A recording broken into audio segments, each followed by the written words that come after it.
Let's be real. Summer, we love to take vacations, right? We sure do. We sure do. But turns out a lot of Americans have a little something called vacation guilt. Let's go to our vacation guilt expert, AJ Hilton, for this topic. I pointed a finger on this one. It's not me. Look, okay. Full disclosure, we're in the trust tree. You are in recovery, though. We have helped you. True. Heather Brown Yeah. and Joseph Dames have helped me this year. Yeah. I'm using all of my vacation days. And enjoying it. Yeah. And Guilt-free. enjoying Yeah. my vacation days. So these excuses, people think I'm not invested. My job duties are shrinking. They've actually gotten more. My manager's looking down upon me. Look down upon me. You can look down upon me all you want to. I am taking my vacation days because I have earned these days over and over. 3, 4 snaps, 5 snaps up. Yes, Let's go. you have. Yes, you have. And I am very proud of you. Are you not proud of him? I'm so proud I of know him. you are. Even if you're not leaving the I know state, you are. you gotta take it. This is an American thing, though. So the person who did this study was from Singapore, and they were saying that they were so surprised that Americans, we take toll of our mental health, and we focus on that, but that does not translate over when it comes to work culture. We still have this guilt trip that we put on ourselves when it comes to that. Which is why companies know that, and they give you unlimited PTO, and they know you're not going to take unlimited PTO because you're going to feel bad about it, and you're probably going to take less PTO than you would have taken if you had had a certain number of days. The United States is the only advanced economy that does not legally mandate a minimum number of vacation days. Yeah. Compare that to the European Union, which mandates at least 20 days a year are used for vacation. That is on top of those paid holiday vacation days. Right. So your Christmas, your New Year's, all those, that's on top of that too. So we got a ways to go. That's a good stretch. That's a good stretch. I feel like it should be mandated here. You were I'm always on board good with about that. taking your days. I'm taking my days. Yeah. I'm taking my days. Yeah. I may not even, like I said, I may not even leave the state, but I will be taking my days. Hold on, let's get real There quick. is some guilt, though. There is some guilt around it, especially when there's like active weather going on. It's like, hey, I'm not tapped in, when that's kind of my responsibility. Let's get real for a second. Mental health days. Mental health Will days. you take a mental health day? Yeah, I fully You believe will. in mental health days. Do you think that we started to break the stigma around that some when it comes to mental health days and that? Yes, I think we are. Yeah? I think we're getting better at it. I think COVID helped us in that. I do see some backtracking. I also think it depends on your employer and your manager and how they feel. And I've had managers over the years where I felt terribly guilty about taking time off, and managers where they've encouraged you to take the time off, right? And so that's a really big difference. Yeah. You can get the time, but if you don't have someone that's either making you feel good about it or encouraging you to take it, then that's a different story. 1 in 5 said they experience vacation guilt, and so what do? They go for fewer days. They apologize for taking their vacation days. Thing is, those people who surveyed still felt that they were penalized for taking those vacation days. So, And then it's not really a vacation day. You're not actually refueling. You're not actually Good point. like checking out and gaining strength back. and then you know what you're doing? You know what you're doing? You're having Sunday scaries preparing for Monday. Where do you stand on this? Drop a comment. Let us know.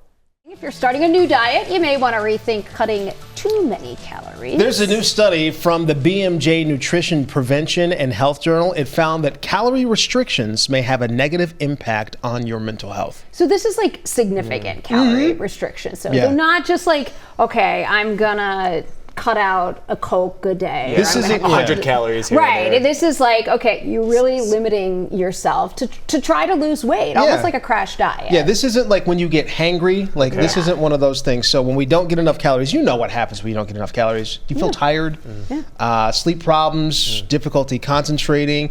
So it all depends on the types of calories too that you're trying to cut. I mean, if you're just eating like one McDonald's cheeseburger a day, Yeah, not gonna help. that's not a lot of calories. Right. But Not gonna it's do the not trick. your best bet. Yeah. But they also say, of course, it's the type of calories. So like the healthy calories that you eat instead. So instead of the cheeseburger, it should be the carrots instead. But I think this is interesting though, because we always hear, there's always so much talk about losing weight and how to lose weight and how difficult it is.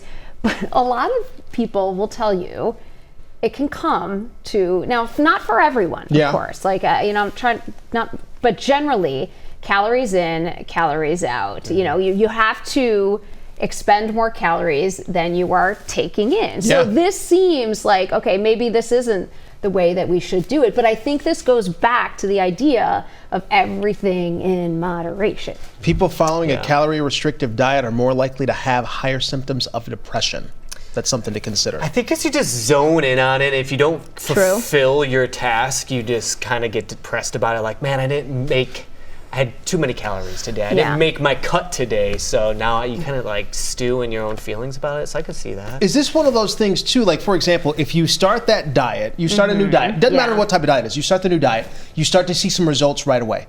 So you see like the first 2 weeks, you start to, oh my gosh, I lost 2 pounds. And then all of a sudden, a month in, you plateau and you don't feel anything. And that's what you're talking about here, where you start to feel, I'm not making any progress. I want to make more progress. I think that's just like a lot of things in life. You kind of just like, if you don't feel like you got your full satisfaction out of it, you start to feel a little off about it. But I don't know, like you said, moderation. I think just like having a goal is a good thing. So you should just feel good about that. Small changes. Yeah. That's what it's all about, small changes. But they found particularly in men, because they have they need more calories, men need more calories typically, that if you have that calorie restricting diet, you're just not getting the nutrients that you need. And I go back to something Joseph said. He said, if you feel like you're failed that day, then maybe you would be more depressed. But the other thing too is you might just be so focused on what am I eating, what am I eating next, what am I not eating, that your mind sort of gets caught up in the cycle too. That's not fun either. Like when you're always like thinking about, okay, I can have this many calories, then that takes the fun out of it. It's already tough. Tough enough to try to lose weight. Moderation, friends. We want you to join the conversation. So leave a comment below. We want to hear what you think. Ever wish you could just start over? Wow, yeah. Good news then. Today is National Start Over Day. But we know starting over, it's not always easy, right? Like, do you ever just want to Groundhog Day it and just be like, you know what? I'm throwing in the towel on today. Let's do it again tomorrow. Yeah. Sometimes when I was growing up, I was like, sometimes. But I actually find myself wanting to redo like a good day. Like, I had an awesome day. Let's redo that. But I could understand why someone wanted to trash a day and start over. Right. You just have like a bad fight with someone or something bad at work. You just kind of want to be like, can we just start this day over? It's like before things somehow get worse, let's just stop it here. But I think the thing is, you have to sort of maybe learn from your mistakes if you really want to not continue to repeat them. And that I think that sometimes can be hard if you think about like, why did that turn out that way? Was it on me? Was it on someone else? Was it just random? Was it just whatever circumstances are? But you have to think about that. But I went through and I was looking at different people that failed, and it's like that thing that if you don't succeed, try again, right? Yep. We've always heard the story about Abraham Lincoln, right, who lost 8 elections before becoming president. But I didn't know this about Oprah. Oprah was, in her very first job, she was a news anchor in Baltimore, and she was demoted. Oh, yes, right? Wow. Okay. Oprah was demoted as a news anchor, and you think, oh my gosh, like I failed there, right? Like I'm done with this career. Yeah. So they moved her from news anchor to talk show co-host on their local station, and boom. That's even better. I didn't know that. Yeah. Huh. So it's one of those things that like maybe what you might consider a failure, then you can turn into something wonderful. One door closes, another opens. Yeah.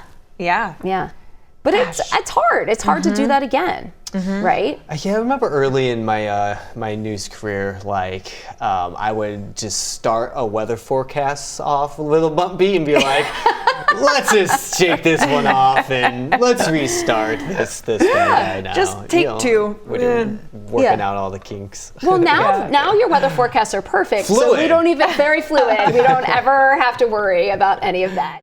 Hey, we hope you enjoyed WCCO's Talk of the Table. Be sure to like, leave a comment, and subscribe to our YouTube channel.